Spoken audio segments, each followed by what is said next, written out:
अजीब हैं इंसान सभी, जो मिला उसकी कदर नहीं करी कभी, जो नहीं मिला उसके पीछे है भागते, और जो छिन गया उसे वापस है मांगते। जी हाँ, ऐसा ही कुछ हाल है हमारी मदर अर्थ का आजकल। तो मैं श्रेया कत्याल खड़ी हूँ मारवा स्टूडियोज़ में, जहाँ पर हमारे पास एक इन्वायरमेंट से रिलेटेड सेमिनार है, जहाँ पे बहुत ही इंटेलेक्चुअल एंड एक्सपीरियंस लोग आने वाले हैं और अपने विचार प्रकट करने वाले हैं। तो चलिए चलते हैं और जानते हैं इन लोगों से इनके विचार इस सेंसिटिव इशू पे। देखिए, एनवायरनमेंट का संकट आज मेरा ख्याल है कि विश्व का सबसे बड़ा संकट है। और यदि आप देखिए कि ये जो धरती है ये करोड़ों साल में तैयार हुई, लेकिन इसको हमने सबसे ज़्यादा नुकसान पिछले 3 डेकेड में किया। 30 वर्षों में हमने इसकी इतनी क्षति की है जितनी करोड़ों वर्षों में नहीं हुई। और ये 3 दशक जो हुए हैं ये वो हैं जिसको हम कहते हैं कि सबसे ज़्यादा दुनिया में डेवलपमेंट हो रहा है। तो हमें ये बात ध्यान रखनी चाहिए कि डेवलपमेंट जो हमारा है कहीं वो एनवायरनमेंट की कीमत पे तो नहीं है। ये कैसा डेवलपमेंट है जिसमें कि हम सांस नहीं ले पा रहे हैं, हमें कोई चीज़ खाने और पीने को प्योर नहीं मिल रही है, हमारी स्पीसीज़ नष्ट हो रही हैं।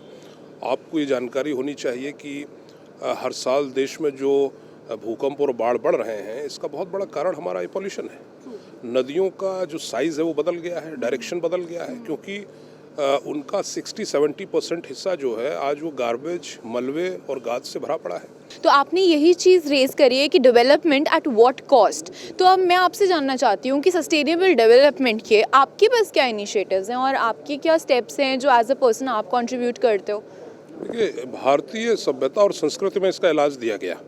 हमने शुरू से कहा कि सादा जीवन और उच्च विचार, हमें मिनिमम रिसोर्सेज के साथ ज़िंदगी को जीने की आदत डालनी चाहिए और ज़्यादा फोकस हमारा एनलाइटमेंट पे होना चाहिए, विजडम पे हो जाना चाहिए, विजन पे होना चाहिए, सत्संगति पे होने चाहिए, समाज को एनलाइट करने पे होना चाहिए। आज क्या हो रहा है कि कंज्यूमराइजेशन के इस दौर में हम अपनी इंसान की पहचान हो रही है उसकी गाड़ी से, उसके मकान से, उसके ब्रांडेड कपड़ों से, उसके जूतों से, उसके चश्मे से। ये नहीं, इंसान की पहचान उसके विचारों से होनी चाहिए। और इसका एक ही तरीका है कि हम रिसोर्सेज नेचर से उतने ही लें जितनी हमारी ज़रूरत है। I would like to know that what as a person you feel about the present scenario of the environment around us. Let me first of all praise the wonderful organization of this event. That is an extremely important topic, and a lot of issues were raised and discussed during the forum. We have always had a very grateful cooperation with the International Chamber for Media and Entertainment Industry, and I was really impressed by the fact that it is expanding to such areas like environment, the protection of the environment. This is a priority for governments all over the world, and a lot of thoughts and ideas were, as I said, put up during the discussion. On my part, I was really happy to have the opportunity to listen to all of that, but also to present several issues related to how Bulgaria is dealing with that issue, because this is pertinent issue to all the governments, not only India, Bulgaria, but to many other countries. Would you like to just inspire the upcoming generation? What steps and initiatives should they take so that we can have a better world? We discussed that during the seminar. This is already included in the curricula, in the programs of the students at school, at universities. What they have to do is to achieve what we could not achieve during our time. This is the generation which is going to make our ideas successful, and what we can do as adults, we have to support them. We have to support them by all means. But what is good is that these young people are getting more and more sensitive about the protection of the environment, about how it is important to protect the environment in order to save a life. The more we exchange information and create awareness, we can just turn this planet into a heaven. There was a very, very important pledge that was taken by one of the speakers, and I myself personally subscribe to it. Let us protect the environment. आप क्या initiatives ले रहे हैं कि हमारा environment better हो सके? वो एक स्टेप, आपका वो एक स्टेप क्या होता है? सबसे पहला करीबी स्टेप तो यही होता है कि हम अपने आसपास को क्लीन रखें। बाहर या औरों की जो समाज की सोसाइटी की बात में करेंगे। फर्स्ट ऑफ ऑल हम अपने घर में, घर के बाहर का जो रोड है उसको हमने इनिशिएटिव लिया कि प्लांट मोर ट्रीज, और उसको हमने, रोड ऐसे था, मेस्ड अप था, हमने पॉकेट मनी लगा के एवरीथिंग वी डिड, और बहुत सारे हमने प्लांट्स वगैरह लगाए और फरीदाबाद में फ्री डिस्ट्रीब्यूट भी कर रहे हैं, नॉट मी बट वहाँ के एसोसिएशन। और वो होता है कि हम इनकरेज करते हैं कि आप प्लीज़ जाइए अपने घर के बाहर, जितना हो सके उसको लगाइए। That's a beautiful initiative I must say. And अगर आप जैसे और लोग आ गए इस दुनिया में तो I am sure that environment और हमारा ये प्लैनेट जो ख़त्म होते जा रहा है वो फिर से एक स्वर्ग बन जाएगा, एक हेवन बन जाएगा। आई थिंक गार्डनिंग को एक जॉब नहीं लेना चाहिए, यू शुड एंजॉय गार्डनिंग, वो एक एंटरटेनमेंट है। As an individual how you feel about the present scenario? आपको कैसा फील होता है कि मतलब अभी था daily you are killing me, right? पीछे टैग स्लोगन्स थे, इतना ज़्यादा पोल्यूशन था, तो आपकी क्या फाइंडिंग्स हैं? मेरी findings, because I am an allergic, मुझे जो ये पिछले past 3-4 months it's very difficult to even breathe. कुछ लोग तो like they are poor and they have to sleep on the streets. आपके पास और हमारे पास तो ऑप्शन है, उनके पास तो वो भी नहीं है, तो ध्यान रखना ज़रूरी है शायद।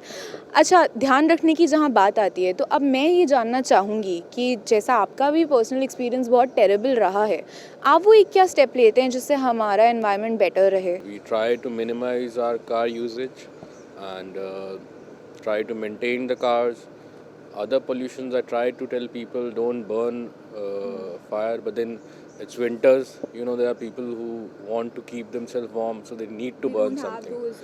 Heaters. And then even people in our area, MCD guys who come, जो cleaning करते हैं पार्क की, और जो लीव्स वगैरह इकट्ठा करके फिर उनको जला देते हैं। अभी इतनी अवेयरनेस के बाद भी जो गवर्नमेंट के लोग हैं, एमसीडी के लोग हैं, वो अभी भी वही कर रहे हैं। यूथ के लिए आप कोई मैसेज देना चाहेंगे, कुछ सिंपल स्टेप्स देना चाहेंगे जो बेसिक लेवल पे लोग कर सकते हैं? यूथ नहीं, बड़े भी, चलिए। Anyone, but see the only point I feel is कि कोई भी चीज़ फोर्सफुली नहीं करा सकते हम, ठीक है?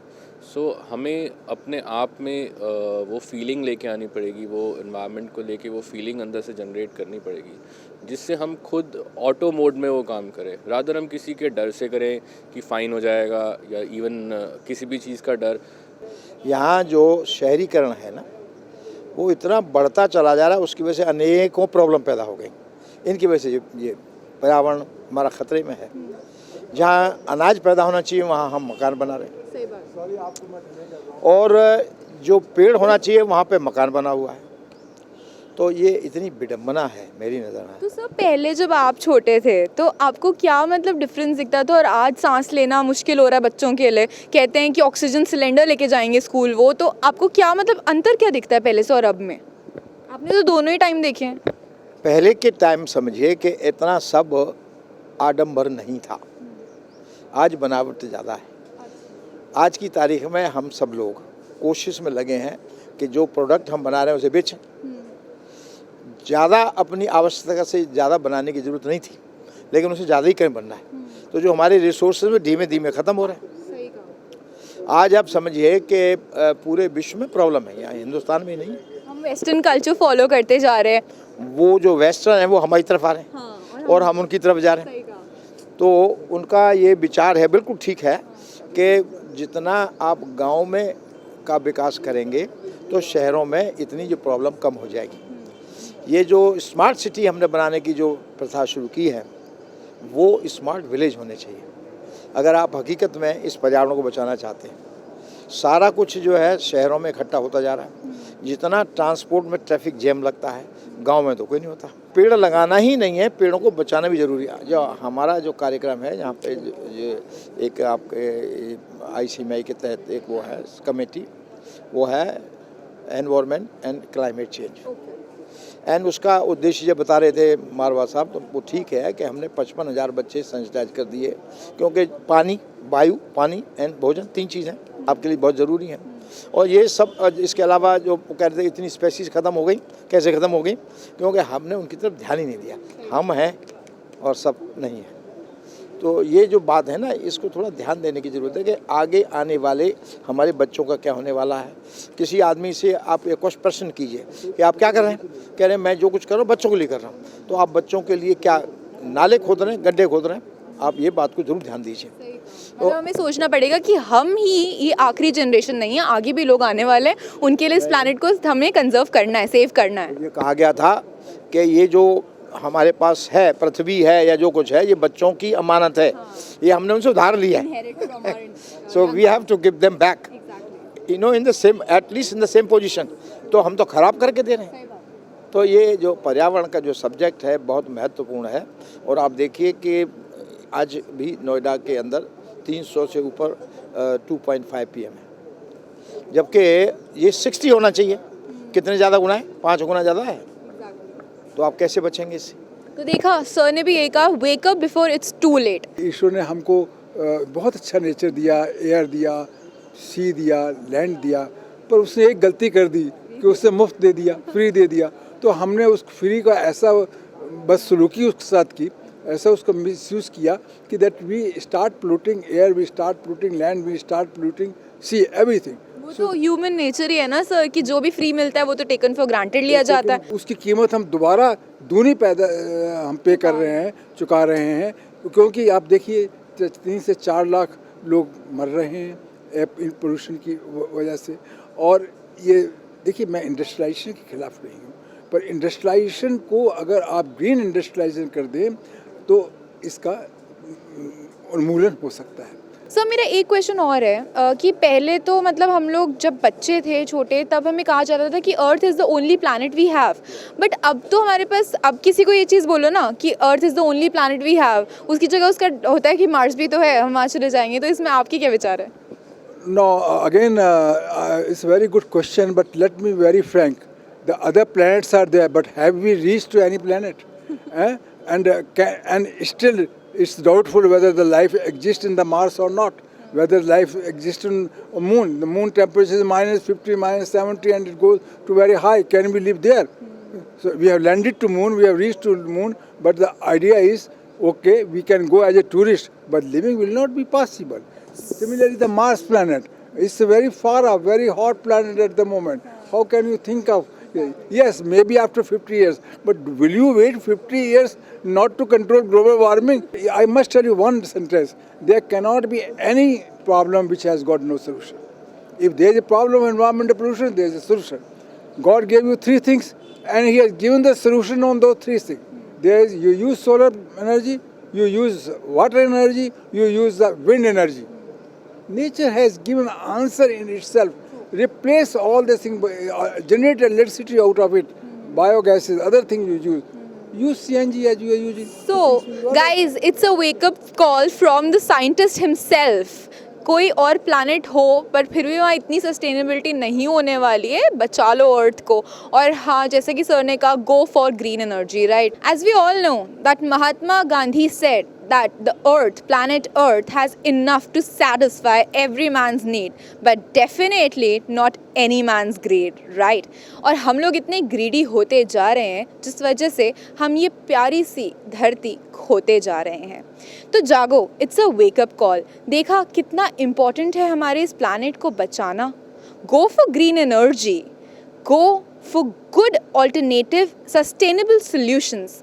हम लोग ना probably कुछ सालों में ऑक्सीजन सिलेंडर्स कैरी करने वाले हैं। क्या हम ऐसा फ्यूचर चाहते हैं अपनी जनरेशन के लिए? Definitely not. I would recommend you to watch a movie Carbon on YouTube, which can show you a true picture of upcoming 50 years.